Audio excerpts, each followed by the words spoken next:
திருப்பத்தூர் மாவட்டம் வாணியம்பாடியில் வளர்ப்பு நாய் குரைத்ததால் ஏற்பட்ட தகராறில் இரு குடும்பத்தினர் கையில் கிடைத்த பொருட்களை பயன்படுத்தி சரமாரியாக தாக்கிக் கொண்டது தொடர்பான சிசிடிவி காட்சிகள் வெளியாகி இருக்கிறது. அந்த காட்சிகள்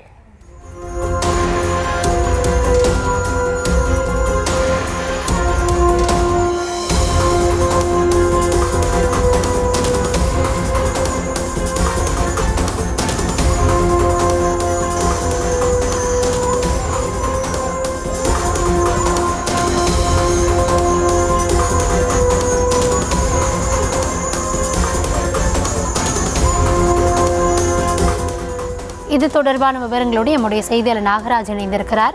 நாகராஜ், வணக்கம். என்ன நடந்தது? நிச்சயமாக கவுண்டவி, வாணியம்பாடியில் வளர்ப்பு நாய் குறைத்து தொடர்பாக ஏற்பட்ட மோதலால் பெண்ணை தாக்கிய நபர் 2 பேர் மருத்துவமனை அனுமதி பெற்று வாணியம்பாடி நகர காவல்துறையினர் விசாரணை செய்து வருகின்றனர். திருப்பத்தூர் மாவட்டம் வாணியம்பாடி அடுத்த நேதாஜி நகர் பகுதியைச் சேர்ந்தவர் ஷீலா.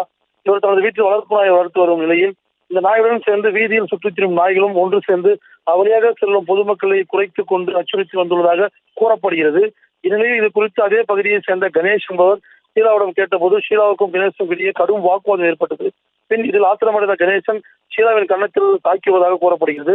எனவே கணேசனும் ஷீலாவும் குடும்பத்தினரும் இடையே கைகலப்பாக மாறி பின்னர் இருவரும் தாக்கிக் கொண்டனர். இதனுடைய சிசிடிவி காட்சிகள் தற்போது நம்ம பார்த்துள்ளோம். இதை குறித்து தகவல் அறிந்து வாணியம்பாடி நகர காவல்துறை இன்ஸ்பெக்டர் ஆனந்த் தலைமையிலான போலீசார் இருவரும் இது குறித்து விசாரணை செய்து வருகிறார். மேலும் இவர்கள் மருத்துவமனை அனுமதிப்பட்டனர். தொடர்ந்து வாணியம்பாடியில் இது போல நாய் சம்பவம் அதிகரித்துள்ள நிலையில் மாவட்ட நிர்வாகம் இந்த நாய் பிடிப்பிற்கான நடவடிக்கை எடுக்கப்பட வேண்டும் எனவும் கோரிக்கை வைத்துள்ளனர். ஷீலா,